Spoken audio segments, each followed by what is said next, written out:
All right, today we're jumping into something really cool, a guide from the 1820s called Cottage Economy. And it lays out a plan for being totally self-sufficient that is so wild, so detailed, it honestly feels like something out of science fiction. Just, from the past. I mean, seriously, just think about that for a minute. A whole cow. All of its food for 365 days a year coming from a tiny little patch of land. It sounds completely nuts, right? Impossible by today's standards. But our 19th century author, he didn't just think it was possible.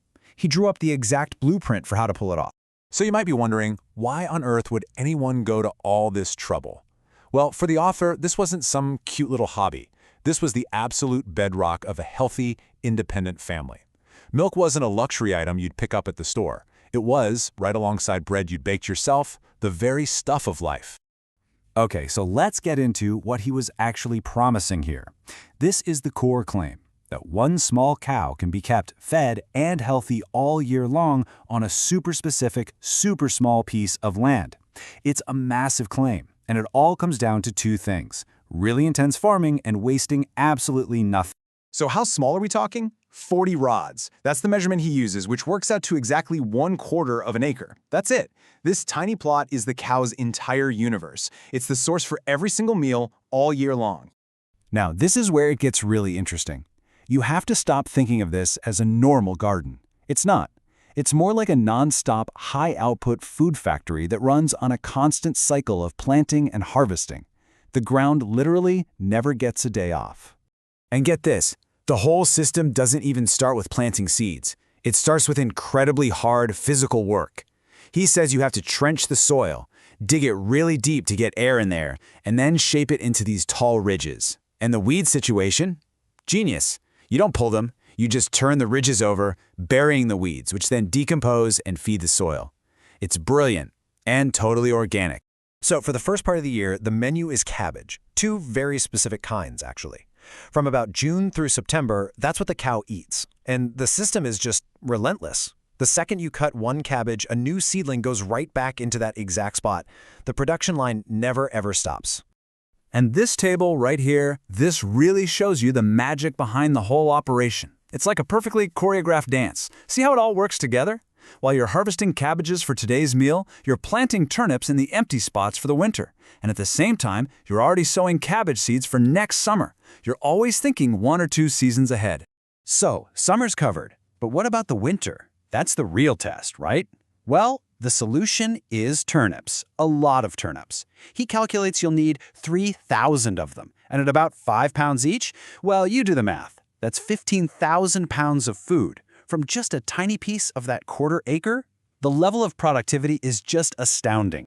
Okay, so the food is sorted, which is a massive piece of the puzzle. But what about the cow herself?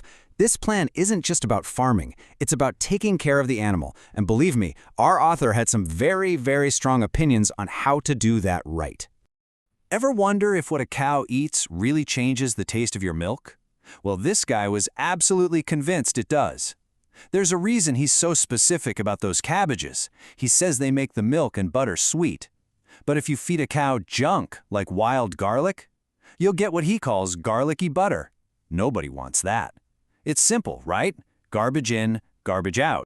Now, this is a huge warning, probably one of the most important points in the whole guide. The entire system, all that digging, all that planning, it all hinges on one thing: getting good seeds. If you plant what you think is the right turnip, but it's not, your cow could starve in the winter. All that effort, just gone, wasted. And the cow's home? Nothing fancy. His advice is super practical. Keep it warm, keep it dry, keep it clean.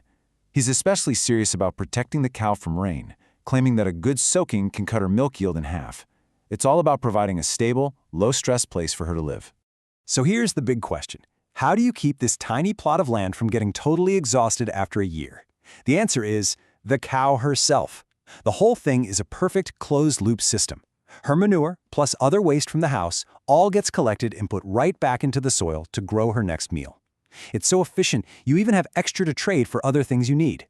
Nothing is wasted.